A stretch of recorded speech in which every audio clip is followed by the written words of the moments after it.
सबैलाई नमस्कार। आज हामीले रोजगार सहायक परीक्षाका महत्त्वपूर्ण प्रश्नहरू भाग 4 लिएर आएका छौँ। सबै प्रश्नहरू अति महत्त्वपूर्ण भएकोले सबैले व्याख्या ध्यान दिएर हेर्नुहोला।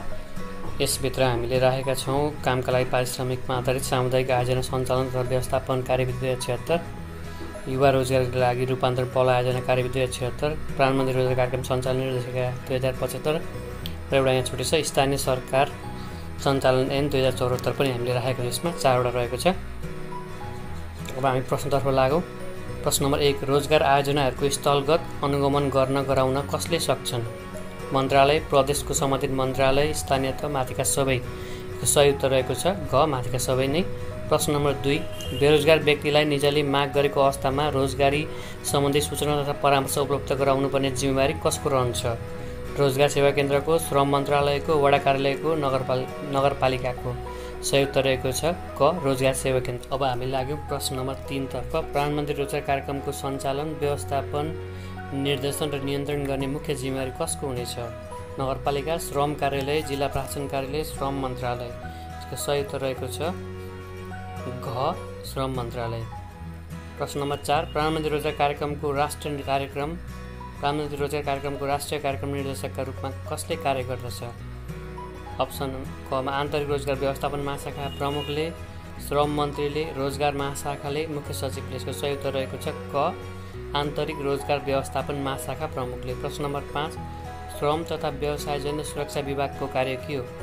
क, औद्योगिक तथा व्यावसायिक क्षेत्रमा श्रमिक आवश्यकताको अध्ययन गर्न आवश्यक सहयोग सहजीकरण गर्ने। क, औद्योगिक तथा व्यावसायिक क्षेत्रमा श्रमिकको आपूर्ति गर्ने। ग, औद्योगिक तथा व्यावसायिक क्षेत्रमा श्रमिकको माग गर्ने। घ, कुनै पनि होइन। यसको सही उत्तर रहेको छ क। प्रश्न नम्बर 6, प्रधानमन्त्री रोजगार कार्यक्रममा स्थानीय तहको भूमिका के रहन्छ? क, स्थानीय तहको क्षेत्रभित्र रहेका बेरोजगार व्यक्ति र रोजगारदाताको तथ्याङ्क सङ्कलन। ख, स्थानीय तहको बजेट तथा कार्यक्रमबाट स्थानीय रोजगार सिर्जना गर्ने। ग, कार्यक्रमको अनुगमन र प्रतिवेदन गर्ने कार्यमा प्रदेश सरकार र नेपाल सरकारलाई आवश्यक सहयोग गर्ने। घ, माथिका सबै। सही उत्तर रहेको छ माथिका सबै। प्रश्न नम्बर 7, गाउँ कार्यपालिका वा नगर कार्यपालिकाले प्रधानमन्त्री रोजगार कार्यक्रममा भूमिका के गर्न रहन्छन्?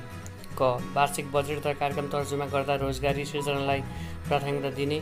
ख, स्थानीय आयोजनाहरूमा श्रममूलक प्रविधिको प्रयोग गर्ने।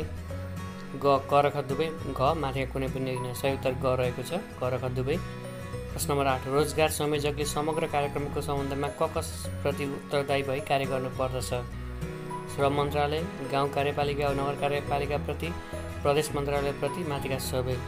सही उत्तर छ ग, माथिका सबै। प्रश्न नम्बर 9, वडा कार्यालयको प्रधानमन्त्री रोजगार कार्यक्रममा भूमिका के रहन्छ? बेरोजगार व्यक्तिको। प्रश्न नम्बर 9, वडा कार्यालयको प्रधानमन्त्री रोजगार कार्यक्रममा भूमिका के रहन्छ? क, बेरोजगार व्यक्तिको सूचीमा दर्ताका लागि दिएको निवेदन सङ्कलन गर्ने र रोजगार सेवा केन्द्रमा बुझाउने। ख, सिर्जना भएका गुनासोहरूको सङ्कलन गरी रोजगार सेवा केन्द्रमा बुझाउने। ग, वडा स्तरका रोजगार आयोजनाहरूको तर्जुमा, कार्यान्वयन र अनुगमनमा। घ, माथिका सबै। यसको सही उत्तर रहेको छ माथिका सबै घ। प्रश्न नम्बर 10, रोजगार संवाद मञ्चको कार्य के हो? रोजगार नीति तथा कार्यक्रमका सम्बन्धमा आवश्यक सुझाव दिने। ख, रोजगारीको क्षेत्रमा रहेका अवसर तथा सम्भावनाको पहिचान गर्ने। ग, क र ख दुवै। घ, कुनै पनि होइन। यसको सही उत्तर ग, क र ख दुवै। प्रश्न नम्बर 11, रोजगार संयोजकको कामको वार्षिक मूल्याङ्कन कसले गर्दछ? प्रमुख प्रशासकीय अधिकृत वा निजले तोकेको अधिकृत स्तरको कर्मचारीले। ख, श्रम मन्त्रालयले। ग, श्रम कार्यालयले। घ, क र ख दुवै। सही उत्तर छ क र ख दुवै। प्रश्न नम्बर 12, रोजगारी दिने आयोजनामा श्रमिकलाई खटाउनु पूर्व कम्तीमा 1 कार्यदिनको अभिमुखीकरण के विषयमा दिइन्छ? क, प्रधानमन्त्री रोजगार कार्यक्रमको उद्देश्य र प्रकृति, सम्बन्धित रोजगार आयोजनाको परिचय र कार्य। ग, कामको जिम्मेवारी र कार्य सम्पादन गर्ने विधि वा तरिका। घ, माथिका सबै। उत्तर घ, माथिका सबै। श्रमको सम्मान राष्ट्रको अभियान भनेको के हो? क, कामका आधारमा मानिसहरू बीच हुने गरेको विद्यमान विभेदको अन्त्य गर्ने कार्यक्रम। ख, सबै खाले श्रमलाई सम्मान गर्ने संस्कृतिको प्रवर्धन।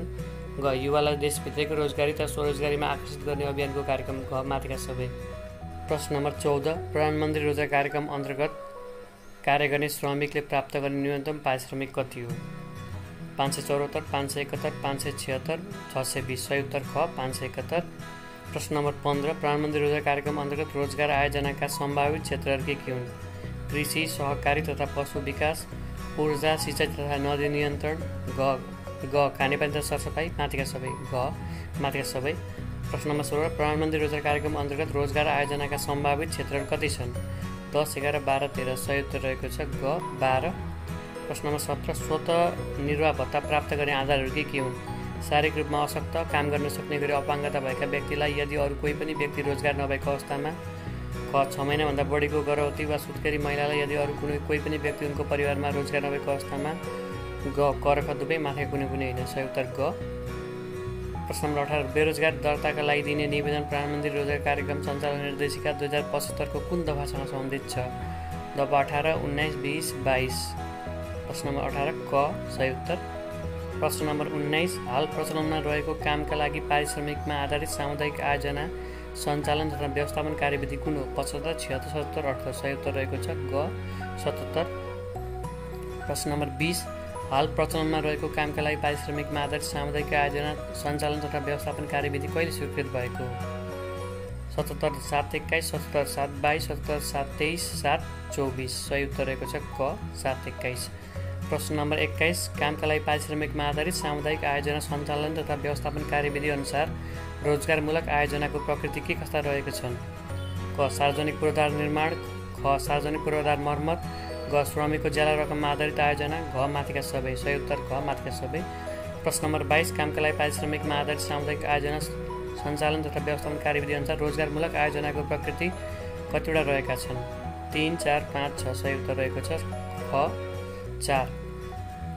प्रश्न नम्बर 23 कामका लागि पारिश्रमिकमा आधारित सामुदायिक आयोजना अन्तर्गत स्थानीय तहले कस्ता योजनाहरूलाई प्राथमिकता दिनुपर्दछ? बढी जनसङ्ख्यालाई लाभ पुग्ने, वातावरण संरक्षण र विपद व्यवस्थापनमा सहयोग पुग्ने, विपन्न समुदायलाई लाभ पुग्ने, माथिका सबै। सही उत्तर ग माथिका सबै। प्रश्न नम्बर 24 कामका लागि पारिश्रमिकमा आधारित सामुदायिक आयोजना अन्तर्गत स्थानीय तहले कस्ता योजनाहरू छनौट गर्नुपर्दछ? सडक निर्माण तथा मर्मत सम्भार, कृषि तथा सिँचाइ, शिक्षा, माथिका सबै। ग माथिका सबै। प्रश्न नम्बर 25 कामका लागि पारिश्रमिकमा आधारित सामुदायिक आयोजना कार्यान्वयन गर्नु अघि स्थानीय तहले के गर्नुपर्दछ? प्राविधिक लागत अनुमान, डिजाइन, क र ख दुवै कुनै पनि होइन। सही उत्तर रहेको छ ग क र ख दुवै। प्रश्न नम्बर 26 1 लाखभन्दा तलको आयोजना कसरी सञ्चालन गर्न सकिन्छ? अमानतबाट, रोजगार संयोजकबाट, पालिकाको आदेशमा, वडा कार्यालयको निर्णयमा। सही उत्तर क अमानतबाट। आयोजना सञ्चालन गर्न गठित रोजगार उपभोक्ता समिति कति सदस्य हुन्छ? 5, 6, 7, 8। सही उत्तर ग 7। प्रश्न नम्बर 28 आयोजना सञ्चालन गर्न गठित रोजगार उपभोक्ता समितिमा कति सदस्यहरू महिला हुनुपर्दछ? 2, 3, 4, 1। सही उत्तर 3 ग ख 3। सही उत्तर ख। प्रश्न नम्बर 29 आयोजना सञ्चालन गर्न गठित रोजगार उपभोक्ता समितिको योग्यता के रहेको छ? राजनीतिक दलको कार्यकारी पदमा नरहेको, एउटै परिवारको अन्य सदस्य रोजगार समितिमा नरहेको, सरकारी सम्पत्ति हिनेमिना नगरेको, माथिका सबै। सही उत्तर रहेको छ घ माथिका सबै।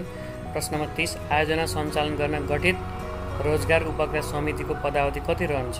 1 वर्ष, आयोजनाभरि, 6 महिना, 9 महिना। यसको सही उत्तर रहेको छ आयोजनाभरि ख। प्रश्न नम्बर 31 युवा रोजगारीको लागि रूपान्तरण पहल आयोजना कार्यविधि 2076 कहिले स्वीकृत भएको? 76, 12, 30, 11, 30, 10, 30, 8, 30। सही उत्तर रहेको छ अप्सन क। अर्को प्रश्नमा लागौँ हामी। प्रश्न नम्बर 32 युवा रोजगारीको लागि रूपान्तरण पहल आयोजना कार्यविधि 2076 रोजगारीको हक सम्बन्धी ऐन 2075 को कुन दफा बहुमत निर्माण भएको हो? दफा 30, 31, 32, 33। यसको सही उत्तर रहेको छ उत्तर ग। प्रश्न नम्बर 33 युवा रोजगारीको लागि रूपान्तरण पहल आयोजना कार्यविधि 2076 को मूल उद्देश्य के हो? क मुलुकभित्र रोजगारीको अवसर सिर्जना गर्ने, ख श्रम बजारमा सुधार ल्याउने, ग रोजगारीमा युवा वर्गको पहुँच बढाउने, घ माथिका सबै। तर घ माथिका सबै। हामीले भाग 4 प्रस्तुत गर्दैछौँ। भाग 5 जना महत्त्वपूर्ण रहनेछ र बाँकी रहेका सिलेबसलाई हामी कभर गर्नेछौँ। भिडियो मन परेमा लाइक गर्नुहोला र च्यानल अनिवार्य सब्सक्राइब गर्नुहोला भिडियो 5 समयमै पाउनको लागि। अब फेरि कन्टिन्यू गरौँ। प्रश्न नम्बर 34 अस्थायी रोजगारी प्लस भन्नाले के बुझिन्छ? 30 दिनको ज्याला सहितको तालिम, 40 दिनको ज्याला सहितको तालिम, 55 दिनको ज्याला सहितको तालिम, माथिको कुनै पनि होइन। सही उत्तर रहेको छ यसको घ। सही उत्तर 50 दिनको ज्याला सहितको तालिम। उत्तर घ हो, तर माथिको उत्तरमा अप्सनमा उत्तर नभएकोले चाहिँ सही उत्तर 50 दिनको ज्याला सहितको तालिम हो। 35 आर्थिक वर्ष भन्नाले के बुझिन्छ? वैशाखदेखि चैत्र समयको समय, असारदेखि चैत्रसम्मको समय, श्रावणदेखि असारसम्मको समय, माथिको कुनै पनि होइन। यसको सही उत्तर रहेको छ श्रावणदेखि असारसम्मको, असार मसान्तसम्मको समय, अप्सन ग। प्रश्न नम्बर 36 युवा रोजगारको लागि रूपान्तरण पहल आयोजना कसको सहयोगमा सञ्चालित आयोजना? नेपाल ब्याङ्क, एसियाली ब्याङ्क, विश्व ब्याङ्क, अमेरिकन ब्याङ्कको सही उत्तर रहेको छ ग विश्व ब्याङ्क। प्रश्न नम्बर 37 युवा रोजगारको लागि रूपान्तरण पहल आयोजना सञ्चालन गर्न नेपाल सरकार र विश्व ब्याङ्क बीच आयोजना दस्तावेजमा कहिले हस्ताक्षर भएको थियो? 76, 8, 11, 76, 5, 11, 6, 11, 7, 11। यसको सही उत्तर रहेको छ क। युवा रोजगारको लागि रूपान्तरण पहल आयोजना अनुसार युवा भन्नाले कुन उमेर समूहको मानिस बुझिन्छ? 16 देखि 40, 17 देखि 40, 18 देखि 40, 20 देखि 40। को सही उत्तर रहेको छ ग 18 देखि 40। 39 प्रश्न नम्बर 39 लक्षित वर्ग भन्नाले के बुझिन्छ? सामाजिक एवं आर्थिक अवसरबाट वञ्चित, 18 देखि 59 वर्ष उमेर समूहका व्यक्ति, जोखिमपूर्ण जीवनयापन गरिरहेका व्यक्ति, माथिका सबै। यसको सही उत्तर रहेको छ ग माथिका सबै। प्रश्न नम्बर 40 वातावरणीय तथा सामाजिक व्यवस्थापन रूपरेखा कहिले लागू भएको? 76, 2, 11, 76, 2, 12, 6, 11, 76, 2, 15। यसको सही उत्तर रहेको छ अप्सन घ। प्रश्न नम्बर 41 युवा रोजगारको लागि रूपान्तरण पहल आयोजना सञ्चालन गर्न नेपाल सरकार र विश्व ब्याङ्क बीच वित्तीय सम्झौता कहिले भएको थियो? 76, 8, 11, 76, 2, 12, 76, 6, 11, 76, 2, 15। यसको सही उत्तर रहेको छ अप्सन क। 42 सशर्त अनुदान भन्नाले के बुझिन्छ? नियम र शर्तका आधारमा प्राप्त अनुदान, नियम र शर्त रहित प्राप्त अनुदान, निःशुल्क प्राप्त अनुदान, माथिका कुनै पनि। यसको सही उत्तर रहेको छ क। प्रश्न नम्बर 43 युवा रोजगारको लागि रूपान्तरण पहल आयोजनाका लक्ष्यहरू के हुन्? उद्देश्य के हो? मुलुकभित्र रोजगारको अवसर सिर्जना गर्ने, श्रम बजारमा सुधार ल्याउने, रोजगारीमा युवा वर्गको पहुँच बढाउने, घ माथिका सबै। यसको सही उत्तर रहेको छ घ माथिका सबै। 44 युवा रोजगारको लागि रूपान्तरण पहल आयोजनामा कम्पोनेन्टहरू के रहन्छन्? क रोजगार प्रबन्धन प्रणाली, सेवाको सुदृढीकरण, ख जोखिमपूर्ण अवस्थामा रहेको समूहको लागि श्रम बजारको उपलब्धिमा सुधार, ग आयोजना व्यवस्थापन, अनुगमन, मूल्याङ्कन र क्षमता वृद्धि, माथिका सबै। सही उत्तर छ घ माथिका सबै। प्रश्न नम्बर 45 युवा रोजगारको लागि रूपान्तरण पहल आयोजनामा कम्पोनेन्टहरू कतिवटा रहेका छन्? 3, 4, 5, 6। सही उत्तर रहेको छ उत्तर क। प्रश्न नम्बर 46 युवा रोजगारको लागि रूपान्तरण पहल आयोजनाका लागि नीतिगत तथा कार्यगत तथा अन्तर मन्त्रालय र अन्तर तहगत समन्वय गर्न गठित आयोजना समितिमा कति सदस्य रहन्छन्? 18, 19, 20, 21। सही उत्तर क रहेको छ 18। प्रश्न नम्बर 47 युवा रोजगारको लागि रूपान्तरण पहल आयोजनाको पहिलो सम्पर्क कार्यालय कुन हो? नगरपालिका, वडा कार्यालय, श्रम कार्यालय, मन्त्रालय। सही उत्तर ख। प्रश्न नम्बर 48 रोजगार उपकार समितिको काम कर्तव्य अधिकार तलका मध्ये कुन?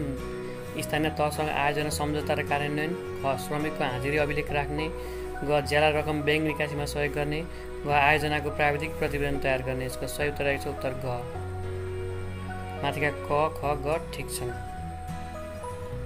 प्रश्न नम्बर 49 स्थानीय सरकार सञ्चालन ऐन 2074 को प्रमाणीकरण कहिले भयो? 74, 6, 25, 74, 6, 26, 74, 6, 27, 74, 6, 29। को सही उत्तर रहेको छ घ। प्रश्न नम्बर 50 नेपाल सरकारले कसको सिफारिसमा गाउँपालिका वा नगरपालिकाको नाम र केन्द्र तोक्न सक्छ? स्थानीय तहको, सङ्घीय सरकारको, प्रदेश सरकारको, मन्त्री परिषदको। उत्तर ग। प्रश्न नम्बर 51 स्थानीय सरकार सञ्चालन ऐन 2074 बमोजिम गाउँपालिकामा कतिवटा वडाहरू रहन सक्छन्? कम्तीमा 5 र बढीमा 21, कम्तीमा 5 र बढीमा 22, कम्तीमा 5 बढीमा 23, कम्तीमा 5 बढीमा 24। सही उत्तर रहेको छ अप्सन क। नम्बर 52 स्थानीय सरकार सञ्चालन ऐन 2074 बमोजिम नगरपालिकामा कतिवटा वडाहरू रहन सक्छन्? कम्तीमा 9 र बढीमा 32, कम्तीमा 5 र बढीमा 33, कम्तीमा 5 र बढीमा 34, कम्तीमा 9 र बढीमा 35। को सही उत्तर रहेको छ अप्सन घ। प्रश्न नम्बर 53 स्थानीय सरकार सञ्चालन 2074 बमोजिम नगरपालिका हुन हिमाली जिल्लाको हिमाली क्षेत्रमा न्यूनतम कति जनसङ्ख्या आवश्यक पर्छ? 10,000, 20,000, 30,000, 40,000। सही उत्तर क 10,000। स्थानीय सरकार सञ्चालन ऐन 2074 बमोजिम नगरपालिका हुन पहाडी जिल्लामा न्यूनतम कति जनसङ्ख्या आवश्यक पर्दछ? 10,000, 20,000, 30,000, 40,000। सही उत्तर रहेको छ घ 40,000। 55 स्थानीय सरकार सञ्चालन ऐन 2074 बमोजिम नगरपालिका हुन भित्री मधेसको जिल्लामा न्यूनतम कति जनसङ्ख्या आवश्यक पर्दछ? 10,000, 20,000, 40,000, 50,000। सही उत्तर घ 50,000। स्थानीय सरकार सञ्चालन ऐन 2074 बमोजिम नगरपालिका हुन तराईको जिल्लामा न्यूनतम कति जनसङ्ख्या आवश्यक पर्दछ? 70, 75, 80, 50,000। सही उत्तर ख 75,000। प्रश्न नम्बर 57 स्थानीय सरकार सञ्चालन ऐन 2074 बमोजिम नगरपालिका हुन काठमाडौँ उपत्यकाको जिल्लामा न्यूनतम कति जनसङ्ख्या आवश्यक पर्दछ? 90,000, 75,000, 1,95,000। उत्तर ग 1,00,000। प्रश्न नम्बर 58 स्थानीय सरकार सञ्चालन ऐन 2074 बमोजिम नगरपालिका हुन तराईको जिल्लामा न्यूनतम कति जनसङ्ख्या आवश्यक पर्दछ? अप्सन क 70,000, अप्सन ख 75,000, अप्सन ग 80,000, अप्सन घ 50,000। यसको सही उत्तर रहेको छ अप्सन ख 75,000। 59 स्थानीय सरकार सञ्चालन ऐन 2074 बमोजिम नगरपालिका हुन हिमाली जिल्लाको हिमाली क्षेत्रमा न्यूनतम आय पछिल्लो 5 वर्षको कति हुन आवश्यक पर्दछ? 70 लाख, 75 लाख, 80 लाख, 1 करोड। उत्तर ख 1 करोड। स्थानीय सरकार सञ्चालन ऐन 2074 बमोजिम नगरपालिका हुन हिमाली बाहेक अन्य क्षेत्रको न्यूनतम आय पछिल्लो 5 वर्षको कति हुन आवश्यक पर्दछ? उत्तर ख 3 करोड। प्रश्न नम्बर 61 स्थानीय सरकार सञ्चालन ऐन 2074 बमोजिम नगरपालिका हुन आवश्यक पूर्वाधारहरू तलका मध्ये कुन कुन हुन्? बजार क्षेत्र भएको, पशु बसशाला भएको, खेल मैदान भएको, माथिका सबै। उत्तर घ माथिका सबै। प्रश्न नम्बर 62 स्थानीय सरकार सञ्चालन ऐन 2074 बमोजिम उपमहानगरपालिका हुन आवश्यक पूर्वाधारहरू तलका मध्ये कुन कुन हुन्? 2 लाख स्थानीय बासिन्दा, वार्षिक 25 करोड रुपियाँ आन्तरिक आय, 200 शय्याको अस्पताल, माथिका सबै। उत्तर आएको छ घ माथिका सबै। प्रश्न नम्बर 63 स्थानीय सरकार सञ्चालन 2074 बमोजिम महानगरपालिका हुन आवश्यक पूर्वाधारहरू तलका मध्ये कुन कुन हुन्? 5 लाख स्थायी बासिन्दा, वार्षिक 1 अर्ब रुपियाँ आन्तरिक आय, 500 शय्याको अस्पताल, माथिका सबै। घ माथिका सबै। 64 तलका मध्ये कुन भनाइ गलत हो? नगरपालिका हुन 50 शय्याको अस्पताल आवश्यक छ। उपमहानगरपालिका हुन 200 शय्याको अस्पताल आवश्यक छ। ग महानगरपालिका हुन 500 शय्याको अस्पताल आवश्यक छ। घ महानगरपालिका हुन स्नातकोत्तरसम्मको अध्ययन व्यवस्था भएको क्याम्पस आवश्यक छ। 64 सही उत्तर छ क। प्रश्न 65 नेपाल सरकारले तलका मध्ये कुन सूचना नेपाल राजपत्रमा प्रकाशन गर्नु पर्दछ? क गाउँपालिका नगरपालिकाको सङ्ख्या र सीमा निर्धारण, ख गाउँपालिका नगरपालिकाको नाम, ग गाउँपालिका र नगरपालिका एक आपसमा गाभिएको, घ माथिका सबै। सही उत्तर माथिका सबै। प्रश्न नम्बर 66 स्थानीय सरकार सञ्चालन ऐन 2074 बमोजिम गाउँपालिका र नगरपालिकाको एकल अधिकारभित्र तलका कुन मुद्दा पर्दछन्? नगर प्रहरी, ख सहकारी संस्था, स्थानीय कर, घ माथिका सबै। माथिका सबै। 67 स्थानीय सरकार सञ्चालन ऐन 2074 बमोजिम गाउँपालिका र नगरपालिकामा न्यायिक समितिको संयोजक को रहन्छ? नगर प्रमुख वा पालिका अध्यक्ष, नगर उपप्रमुख वा पालिका उपाध्यक्ष, न्यायविद, जिल्ला अदालतको कर्मचारी। सही उत्तर रहेको छ ख। प्रश्न नम्बर 68 कति दिनभन्दा बढी पालिका प्रमुख अनुपस्थित हुनु भएमा कार्यभार अरूलाई दिन मिल्ने व्यवस्था छ? 7 दिन, 8 दिन, 9 दिन, 5 दिन। 7 दिन। प्रश्न 69 गाउँपालिका र नगरपालिकामा रहने न्यायिक समिति संविधानको कति धारा बमोजिमको? धारा 217, 18, 19, 20। सही उत्तर रहेको छ क धारा 217। प्रश्न नम्बर 70 गाउँपालिका वा नगरपालिकामा रहने स्थानीय राजस्व परामर्श समितिको संयोजक को रहने व्यवस्था छ? उपाध्यक्ष वा उपप्रमुख, प्रमुख प्रशासक अधिकृत, राजस्व अधिकृत, माथिका कुनै पनि होइन। सही उत्तर रहेको छ क। हाम्रो सम्पूर्ण प्रश्न समाप्त भएको छन्। अब हामी छिटै नै भाग 5 लिएर आउँछौँ। त्यसैले समयमै भाग 5 हेर्नको लागि च्यानल सब्सक्राइब गर्नुहोला, लाइक गर्नुहोला, सेयर गरिदिनुहोला। भाग 5 योभन्दा अझ महत्त्वपूर्ण हामी प्रश्न लिएर आउने नै छौँ।